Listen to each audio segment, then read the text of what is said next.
On se rend maintenant au palais de justice de Laval. Les familles des enfants morts ou blessés dans cette tragédie épouvantable à la garderie Sainte-Rose en 2023 ont lu des lettres poignantes. Je vous rappelle d'abord que Pierre-Ny Saint-Amand, le chauffeur qui a projeté son autobus dans la façade, a été reconnu non criminellement responsable un peu plus tôt cette semaine. Et là, Marie-Pierre, c'était l'étape des déclarations des victimes, une étape cruciale. Parce que c'était la première fois que les parents et proches des victimes pouvaient s'exprimer à la cour et du même coup à l'accusé. Ils ont donc livré des témoignages carrément bouleversants qui ont amené toute la salle d'audience au cœur de leur deuil et de leur détresse. En fait, presque toutes les personnes présentes là, en salle de cour pleuraient. On avait beaucoup de difficultés à retenir nos larmes, même les journalistes. Et donc, des gens qui sont venus raconter à quel point leur vie est marquée à tout jamais. On a commencé la journée avec les familles des deux enfants décédés, Jacob Gauthier, 4 ans, et Maëva, 5 ans, dont le nom de famille est visé par une ordonnance de non-publication.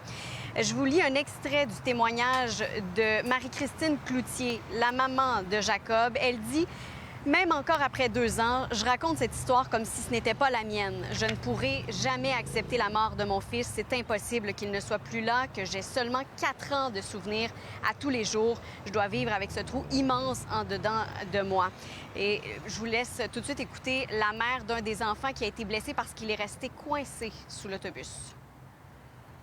La vision est différente. On pose son enfant le matin, on le serre un peu plus fort, on lui fait un plus gros bisou, on le sent, mais à ne plus pouvoir respirer parce qu'on a besoin de sentir ces dernières petites odeurs au cas où, parce que maintenant, on ne sait jamais existe.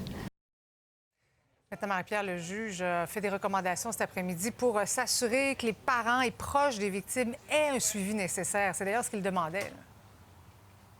Absolument, c'est ce qu'il demandait, ces familles de victimes. Et là, donc, le juge Éric Dance recommande que les autorités du ministère de la Justice apportent et fournissent aux victimes le soutien adéquat et suffisant en matière psychologique et permettent les traitements adéquats. Un mot pour vous dire que l'accusé Pierre-Ny Saint-Amand est resté impassible en entendant les témoignages. On écoute les réactions des mères. Je pense que j'aurais préféré ne pas l'entendre. Ça a généré plus de frustration que de calme. On avait toute la boule dans le ventre, je pense, à midi, quand on a su qu'elle allait finalement parler après tout ce temps-là, parce qu'il aurait pu parler à quelques reprises, puis il l'a jamais fait. Puis là, il sort un texte écrit par quelqu'un d'autre, avec aucune émotion, aucun ressenti, puis à peine audible.